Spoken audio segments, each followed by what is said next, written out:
ভারতবর্ষের যিনি সম্ভবত ভাইস প্রেসিডেন্ট, অল ইন্ডিয়ার ভাইস প্রেসিডেন্ট, ওনাকে আমি সালাম ও নমস্কার জানাই। জমিয়ত উলামা হিন্দ এবং এখানে যারা উপস্থিত সমস্ত ইসলামিক চিন্তাবিদ ও ধর্মগুরুদেরকে আমি আমার সালাম ও নমস্কার জানাই। তাছাড়া আমি সালাম ও নমস্কার জানাই এই মহতী অনুষ্ঠানে উপস্থিত সকল ধর্মপ্রাণ নাগরিকদেরকে আমার শতকোটি প্রণাম ও সালাম। জমিয়ত উলামা হিন্দ একটি ঐতিহ্যশালী সংগঠন। এই ভারতবর্ষকে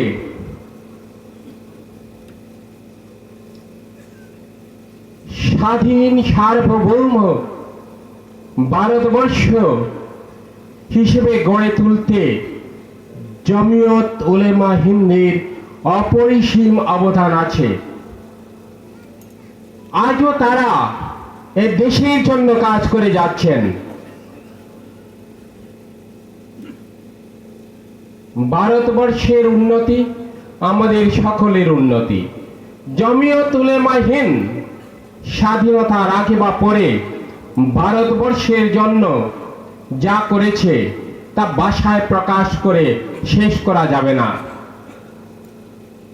অনেক ধর্মীয় গুরুরা, উলেমারা এদেশের স্বাধীনতার জন্য নিজের প্রাণ বিসর্জন দিয়েছেন। আপনারা নিশ্চয়ই জানেন মৌলানা আবুল কালাম আজাদ স্বাধীন ভারতের প্রথম শিক্ষামন্ত্রী ছিলেন। তিনি শিক্ষা বিস্তার প্রসারের জন্য অক্লান্ত পরিশ্রম করেছিলেন। জমিয়ত উলামা হিন্দের সকল সদস্যদেরকে আমার সালাম ও প্রণাম। তাদের দেশপ্রেমের জন্য, দেশকে ভালো পাওয়ার জন্য, দেশের উন্নতি কল্পে কাজ করে যাওয়ার জন্য তাদেরকে আমার সালাম ও প্রণাম আবার জানাচ্ছি। আমি প্রথমেই বলি, ভারতবর্ষ এমন একটি দেশ, যে দেশ সারা বিশ্বকে পথ দেখাতে পারে। ভারতবর্ষের প্রাচীন যুগে ভারতবর্ষের ঋষি কণ্ঠে উচ্চারিত হয়েছিল বসুধৈব কুটুম্বকম, অর্থাৎ এই পৃথিবীর সবাই আমরা একই পরিবারে, আমরা সবাই আত্মীয়তার বন্ধনে আবদ্ধ। আপনারা এখানে যারা আছেন সবাই ভারতবর্ষের আদি বাসিন্দা, কাজেই আমার মতো আপনারা ভারতবর্ষকে চেনেন, আপনারা ভারতবর্ষকে ভালোবাসেন, ভারতবর্ষের উন্নতি আপনাদের উন্নতি বলে ভাবেন। জমিয়ত উলামা হিন্দ তার জন্মলগ্ন থেকেই ভারতবর্ষের উন্নতি সাধনে কাজ করে গেছে। আপনারা জানেন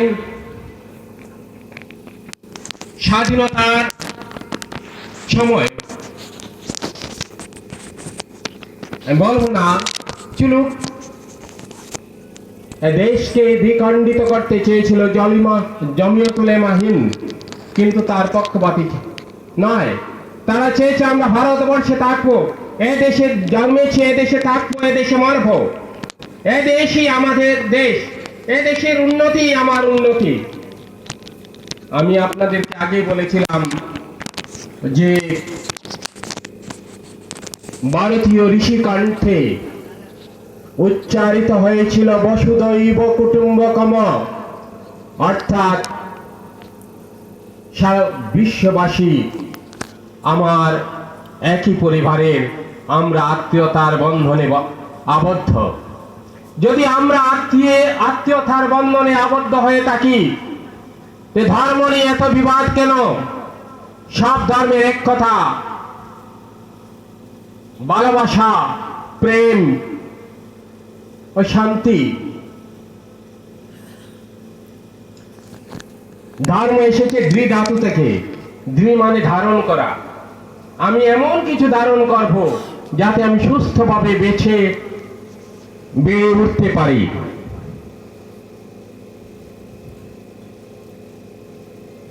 ভারতবাসী হিসাবে আমরা সবাই ভাই, সবাই আত্মীয়। যারা হিংসা করে তারা ধার্মিক নয়, যারা মানুষকে ভালোবাসে না তারা ধার্মিক নয়, যারা জাতপাতের বিচার করে তারা ধার্মিক নয়।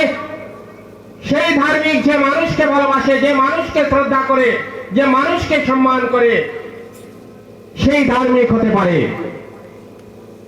আপনাদের ধর্মে আছে, ইসলামে যে 5 ওয়াক্ত নামাজ পড়া, বছরে 30 দিন রোজা রাখা, ফলে আপনার বেহেশতে যেতে পারে। আমাদের যেমন বলা হয় স্বর্গে যেতে পারে। কিন্তু আমি যদি মানুষকে ভালোবাসি না, আমি যদি মানুষকে শ্রদ্ধা করি না, আমার পাশের বাড়ির লোকজন খ্রিস্টান বলে তাকে আমি ঘৃণা করব, আমার পাশের বাড়ির লোকজন মুসলমান বলে তাকে ঘৃণা করব, তাকে হিংসা করব, তাহলে আমি কিভাবে ধার্মিক হলাম? ধার্মিক তো আমি হতে পারি না।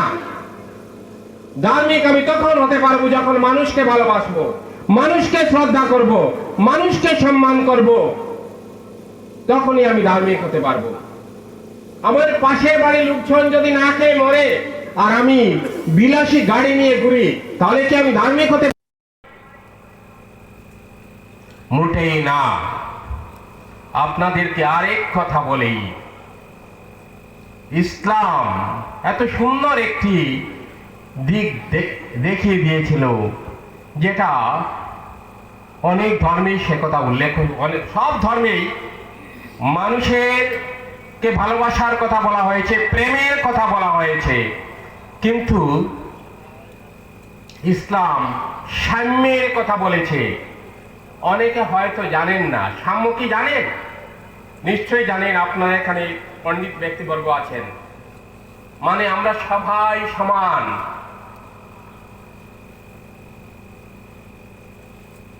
আমাদের মধ্যে কোনো হিংসা থাকবে না, দেশ থাকবে না, ঘৃণা থাকবে না।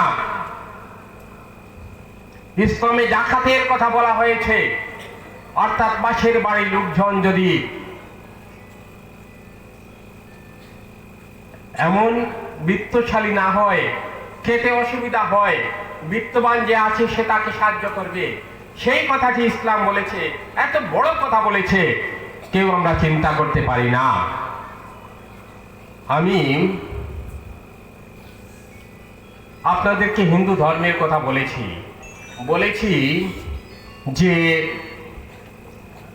হিন্দু ধর্মে অর্থাৎ বলা হচ্ছে বসুদৈব কুটুম্বকম, অর্থাৎ আমরা সবাই, আপনারা যারা আছেন সবাই আমরা একই পরিবারের, ভাই বোন, চাচা, নানা ইত্যাদি ইত্যাদি।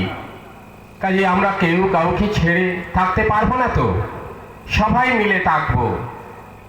আপনারা জানেন স্বামী বিবেকানন্দ, যিনি হিন্দু ধর্মের প্রচারক ছিলেন, মানে হিন্দু ধর্মকে বিশ্বে প্রতিষ্ঠিত করার জন্য আমেরিকায় বিশ্ব ধর্ম মহাসম্মেলনে গিয়েছিলেন। তিনি সেখানে গিয়ে তাকে বক্তব্য রাখার জন্য বলা হয়েছিল, কিন্তু এত আড়ম্বরতা দেখে তার মনে হচ্ছিল আমি কি এখানে বক্তব্য রাখতে পারবো। প্রথম দিন তাকে বলা হলো, কিন্তু তিনি বক্তব্য দিতে উঠেননি। কয়েকবার বলার পর উঠলেন না, কিন্তু তারপর যখন তাকে সভাপতি মহোদয় ঘোষণা করলেন তার নাম, তিনি বক্তব্য দিতে উঠে প্রথমে বললেন, আমেরিকাবাসী ভাতৃ ও ভগিনীগণ,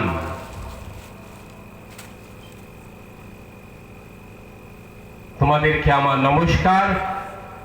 তারপরে বললেন, এখানে উপস্থিত সকল ধর্মের ধর্মগুরুদেরকে আমার সালাম নমস্কার। এই কথা শুনে এমন করতালি পড়ল, সবাই করতালি দিতে শুরু করলো, তার সময় শেষ হয়ে গেছে, তিনি বক্তব্য রাখতে পারছে, মানে করতালি দিল। কেন করতালি দিল? তিনি যে সব মানুষকে সম্মান জানিয়েছেন, সব ধর্মগুরুদের প্রতি শ্রদ্ধা জানিয়েছেন,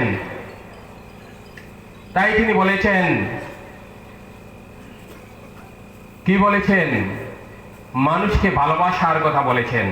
তার বক্তব্যের দুটো লাইন আমি আপনাদের পড়ে শোনাচ্ছি।